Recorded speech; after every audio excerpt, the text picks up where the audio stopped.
என்னடி பண்ணிட்டு இருக்க? ஆபீஸ்க்கு டைம் ஆச்சு, சாப்பாடுங்க. இத கொண்டு வந்துட்டேங்க. என்ன செஞ்சிருக்க சாப்பிட? ரசம் உருளைக்கிழங்கு பொரியலுங்க. ரசம் உருளைக்கிழங்கு பொரியலுமா? எனக்கு உருளைக்கிழங்கு பிடிக்காதுன்னு தெரியுமா இல்லையா? திரும்ப அதே பண்ணி வச்சிருக்க. இதுதான் பேசாம முடிட்டு கேண்டீன்ல சாப்பிடலாம்னு நினைச்சேன். ஐயோ கோவப்படாதீங்க, எனக்கு கொஞ்சம் உடம்பு முடியல. அதான். என்ன உடம்பு முடியல? எனக்கு பீரியட்ஸ்ங்க, அதனால தான் என்னால வேற எதுவும் சமைக்க முடியல. இன்னைக்கு ஒரு நாள் அட்ஜஸ்ட் பண்ணிக்கோங்க. இந்த உலகத்திலே உனக்கு மட்டும் தான் பீரியட்ஸ் வருதா? வேற யாருக்குமே வருது இல்லையா? எங்க அம்மாக்கெல்லாம் பீரியட்ஸே வருது இல்லையா? அதெல்லாம் போட்டுட்டாங்க, வேலை செய்யுது இல்லையா? சும்மா காரணம் சும்மா சொல்லிட்டே இருக்கலாம் நீ. ஏங்க எனக்கு வயிறு வலின்னு சொல்லிட்டு இருக்கேன், அது கூட புரிஞ்சு முடியாம எப்படி பேசிட்டு இருக்கீங்க? செண்டி, மாசத்துல ஒரு 3 நாள் வெளியே கூட தாங்க முடியலன்ற நமக்காக ஆபீஸ்ல 28 நாள் போய் தலைவலி வாங்கிட்டு வரேன்டி. அதெல்லாம் நீ கொஞ்சம் கூட யோசிக்கவே மாட்டியா? வலி வலி வலின்ட்டு என் ஆபீஸ் கிளம்பினதுக்கு அப்புறம் 3 நாள் நல்லா கொட்டிட்டு சும்மா தூங்கிட்டு தானே இருக்க. சும்மா பேசுமே நான் பேசிட்டு. இல்ல என்ன சொன்ன? உன்னதான் கேட்கிறேன், என்ன சொன்ன? நல்லா 3 வேளை கொட்டிக்கிட்டு தூங்கிட்டு இருக்கனா? உங்களெல்லாம் பொறுத்த வரைக்கும் ஹவுஸ் ஒய்ஃப்னா என்ன நினைச்சிட்டு இருக்கீங்க? புருஷனை வேலைக்கு காமிச்சிட்டு நல்லா டிவி சீரியல் பார்த்துட்டு பக்கத்து வீட்டு அக்கா கூடயும் எதிர்த்து வீட்டு ஆண்டி கூடயும் போன்ல பேசிட்டு 3 வேளை நல்லா கொட்டிட்டு தூங்கிட்டு இருப்பான்னு நினைச்சிருக்கீங்களா? ஆமா, ஹவுஸ் ஒய்ஃப்ல வேற என்ன பண்ணுவாங்க? ஓ அப்படியா? நான் எத்தனை மணிக்கு சாப்பிடறேன்னு உனக்கு தெரியுமா?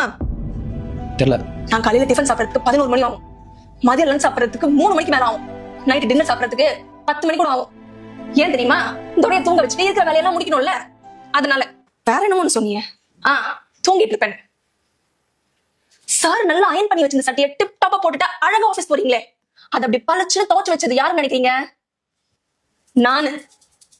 இதெல்லாம் கூட பரவாயில்ல, நீ போடுற சட்டிய கழட்டி கூட போட மாட்டேன், அப்படியே பேண்டோட சேர்த்து தூக்கி வீசி அடிச்சிருப்பேன். அது எங்க இருக்குன்னு தேடி கண்டுபிடிச்சு துவச்சு மடிச்சு அழகா ஸ்டென்ஸ்ல வைக்கணும்.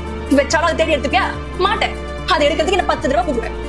இதுல உங்களுக்கு காலையில ஒரு வெரைட்டில ஒரு டிஃபன், மதியம் இன்னொரு வெரைட்டில ஒரு லஞ்ச், நைட்டு வேற ஒரு புது வெரைட்டில ஒரு டின்னர் வேணும்.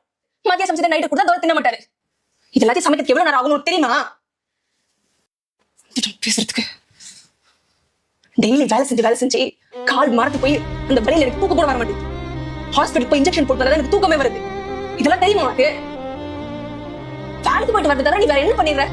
கரண்ட் பில் கட்டுறதுல இருந்து மளிகை சாமான் வாங்குற வரைக்கும் நான் ஒத்தாலதான் பாத்துட்டு இருக்கேன். வேற எதுவும் சொன்னியே, உங்க அம்மா ஏதாவது காரணம் சொல்றாங்களா? காரணம் சொன்னா மட்டும் நீ அவங்க புரிஞ்சுப்பியா? நீ என்னையே புரிஞ்சுக்க மாட்டேற, அவங்கள மட்டும் புரிஞ்சுப்பியா? உங்ககிட்ட சொன்னாலும் எந்த பிரயோஜனமும் இல்லைன்னு அவங்களுக்கு தெரிஞ்சிருக்கு. அதனால எதையும் சொல்லாம உனக்காக வேலை செஞ்சு கொட்டிருக்காங்க.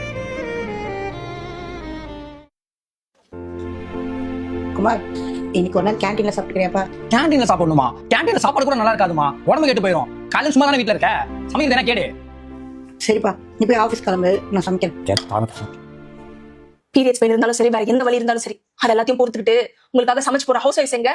அதுலயும் குத்தம் குறைக்கிற நீங்க எங்க? எங்க வாழ்க்கையெல்லாம் உங்களால ஒரு நாள் கூட வாழ்ந்து பார்க்க முடியாது. இந்தா எடுத்துட்டு போ.